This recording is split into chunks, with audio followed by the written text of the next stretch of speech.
Urban Crag Climbing Center is a rock gym located in Dayton, Ohio, with 8,000 feet of textured and sculpted vertical terrain ranging from 28 to 56 feet. For more info, go to urbancrag.com or call 937-224-CRAG.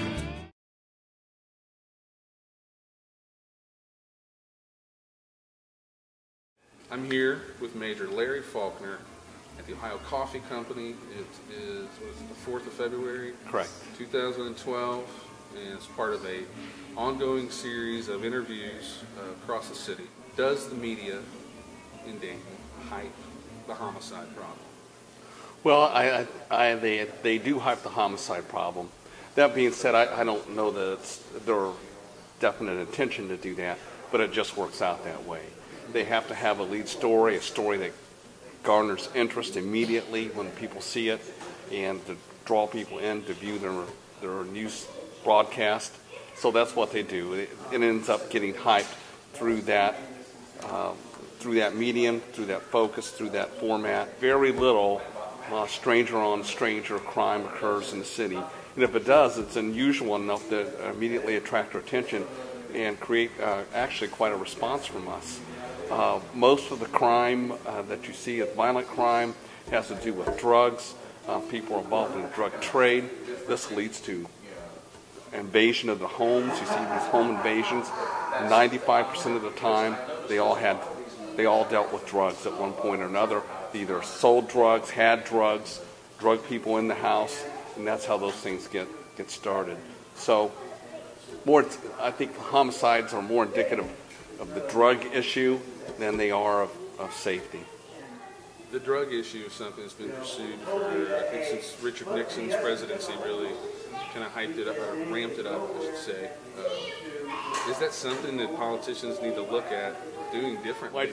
My chief point has a great example that I'm going to point out here because there's no better example. And that example is that if you look at the price of drugs, 10 years ago, were drugs more expensive or less expensive? And people that track that sort of thing will tell you that now today, drugs are less expensive than they've ever been. So that means the supply is up. Despite everything we've done, despite all the resources we've put into it, and all the enforcement we've done, drug prices are down and drugs are readily available. So we're certainly not winning the war on drugs, and that's not speaking to the validity of making drugs legal or anything else. I'm just saying we're not winning the war on drugs. You guys follow what the law they tell you to? Absolutely.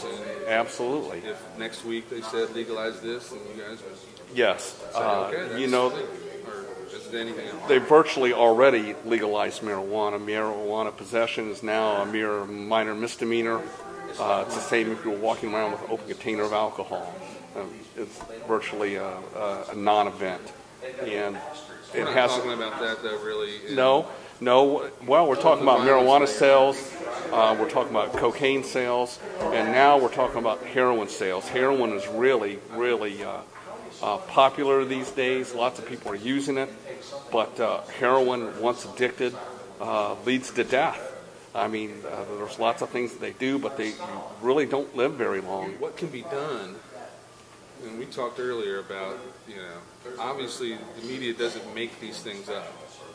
That's absolutely true. They hear them on the scanner. Mm-hmm. They have commercial pressures to put the most sensational, rubbernecking psychology on the air because their competitors are doing it. It's a tough spot to be. What can the city do? Residents do, or the media do, to contextualize the situation. Because obviously, there are areas of the city that I'm a little shakier being in, just being observant. And there are other areas of the city where I walk here anytime, day or night, no problem. Well, I think those areas have more to do with familiarity than I do actual danger. There's very little danger of a citizen in any part of the city walking around that's not involved in drug trafficking, drug use, drug whatever. They can walk virtually throughout the city with very little happening to them. Of course, common sense is required, and particularly this impacts downtown because so many people don't want to come downtown. And any crime that occurs anywhere in the city, I have people say, "Oh, I would never go downtown. People are killed in the streets." When these are out in a neighborhood, whatever neighborhood, and they deal primarily with drugs and drug issues, or maybe they deal with domestic violence and have nothing to do with stranger-on-stranger crime, which is what everyone's afraid of. Yeah. So you can come downtown and walk around downtown virtually any time of day or night. Yes, any time, day or night, and be left totally alone. And if something does happen to you, that is a big deal. Now we have people that come downtown, they go to a club, they get so intoxicated they can't care for themselves, and bad things happen as they would happen anywhere. Or if you come downtown and you're totally imprudent and flash your money around, bad things would happen to you as they would anywhere. That's another thing, drinking. Yes.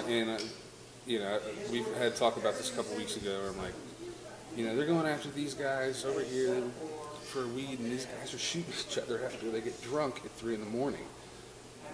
Is alcohol, in the way we look at it as society, completely whacked out? I personally think it is.